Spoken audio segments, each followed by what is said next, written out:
When a British couple became outspoken about the rise in anti-Semitism in the United Kingdom, they were of course bombarded with questions of prove it. A new study published as recently as Friday shows some 170,000 internet searches containing anti-Semitic content are made each year in the United Kingdom. Google searches like "I hate Jews" and "Why are Jews evil?" The report released by the Community Security Trust and Anti-Semitism Policy Trust said some 10% of these searches included violent language or intentions in connection to Jews. Now, the impact is that some British Jews are now looking for alternate citizenship, especially as the Brexit vote could pave the way for early elections. Last month, the world's largest survey of Jewish people found that almost a third of British Jews are considering leaving the country out of fears for their safety. Now, Mark Lewis is a famed libel and privacy lawyer. He and his partner, Mandy Blumenthal, have left Britain due to what they say has been years of anti-Semitic abuse and death threats. Mark says 2 people have been previously imprisoned for threatening to murder him for being Jewish. And Mark and Mandy join me here in studio with more. Great to have you with us. Great to be here. Now, you moved to Israel 1 month ago. You had been saying for months that you were intending to move by the end of December 2018. You've been true to your word. You said that you moved here because you didn't feel safe. We've heard you said that you received death threats. When these people are saying these things to you, making these kinds of threats, what do you understand is the feeling behind that? How is that connected with your Jewishness? Well, from them, it's an irrational hatred that they're aiming at you. They don't like Jews. You see things that, people are sending you messages which are explicit. We are going to get you Jew. The Jew Lewis, the lawyer Lewis, the Jewish lawyer, we're going to kill him, we're going to get him. I haven't moved to Israel just because people are threatening to kill me in England. But the fact that people aren't threatening to kill me is a good sign. Okay, so when you say that they've obviously targeting you for the Jew Lewis, and you say it's just a misunderstanding, or what do you? I want to understand what you believe that the belief is. Well, where does that come from?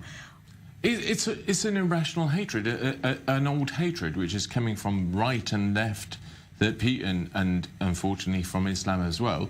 That people have these preconceptions that Jewish people are evil, the personification of everything bad in the world, and that is their hate figure, and those are the people that they want to get rid of. And therefore, if you're a high-profile Jew, if you don't hide it, then they're coming after you. So there's hate and ignorance everywhere that you look. There's hate about differences in race, in religion, in gender. There's gender-based violence, of course. There's for homosexuals, all of those kinds of things. So what makes anti-Semitism more of an issue in the UK than xenophobia in general, or any other kind of hateful ignorance? Because the problem is, in my mind, not just the fact that there are anti-Semites there. It's like not just the problem when people are going after people just because they're gay, or just because of they're overweight, or whatever the issue is. The problem is when society accepts it, and that it becomes a society thing that somehow now in England and the rest of the UK, and actually in the whole of Europe, and we can actually look worldwide, it's happening, that it's thought of as, well, maybe Jews bring it on themselves. It's okay to be anti-Semitic. It's not wrong.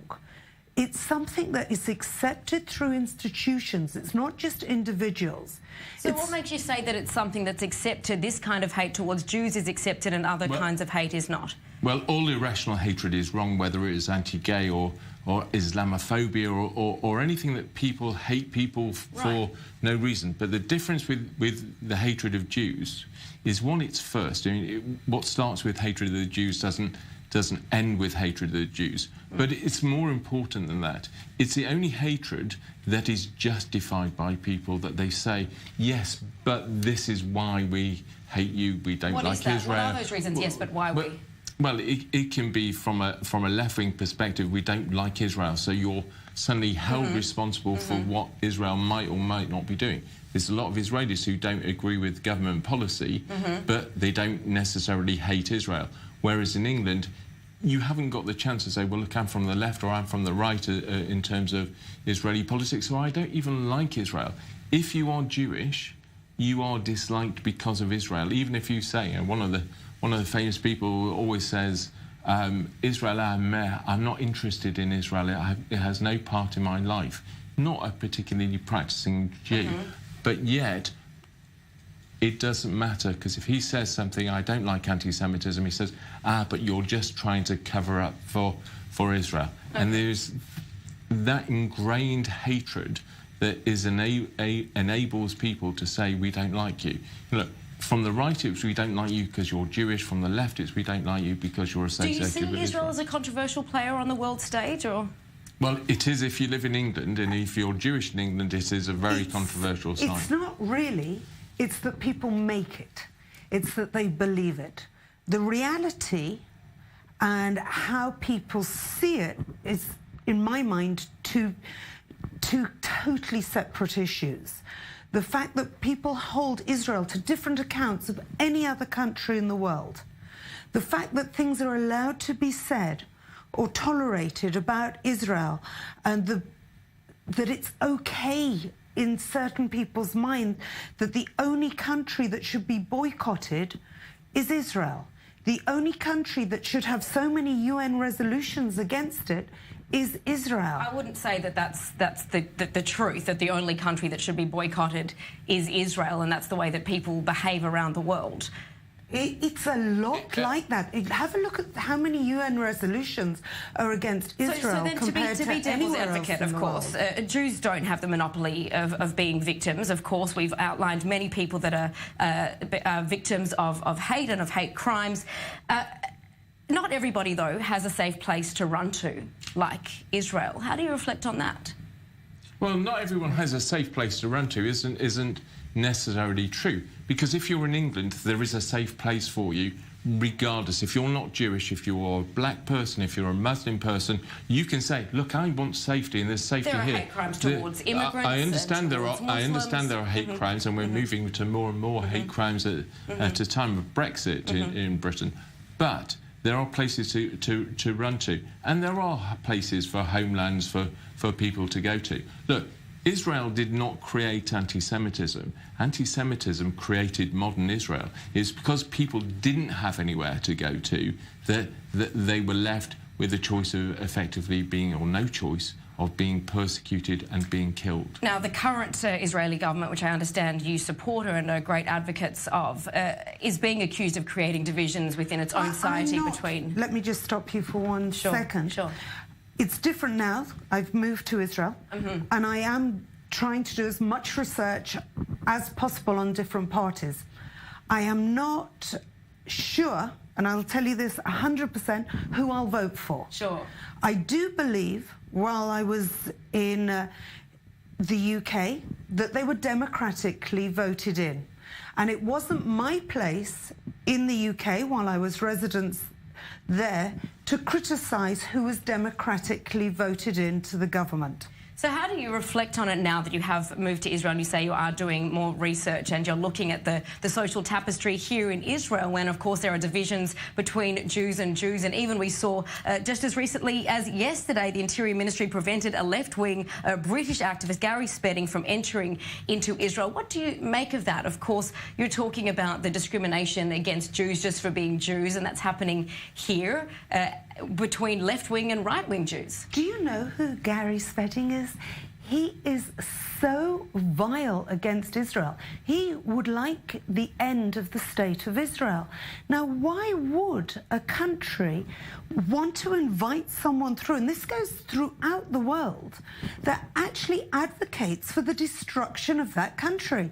For me personally, I think Israel made 100% the right decision not to let that man into the country, to stop him at the border. Every country has to be in charge of its own internal security, and people take account of what they think. You want to try and go into America, you want to try and go into Britain, if you're against them. And this is a double standard. I know you're being devil's advocate, but this is a double standard.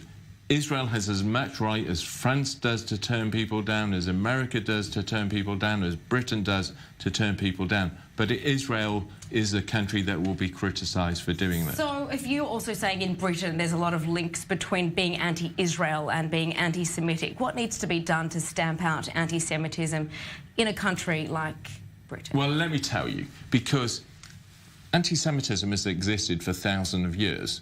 And with the greatest of respect to you and your programme, I am not going to be able to give you an answer how to stamp out an irrational hatred. Because if people's hatred is based on something that is not rational, there is nothing that can be done. Which is why we're here. They might see there's a lot of rationality behind why they might not like Israel and its policies, and they might see it as it's often branded the apartheid state, the way that it's treating Palestinians, Arab and minorities living in the country. There is a lot of people that will find many ways to rationalise that, even Jewish people living in Israel. I'm absolutely sure that we could sit here for hours and we could list hundreds and thousands of reasons why we should criticise Israel and condemn Israel for what it's doing. But when you talk about protests and equivalents, protest marches in England, if you had an anti-Israel protest march on Sunday or on Saturday and organised it to say we didn't like it, you would get tens of thousands of people out there.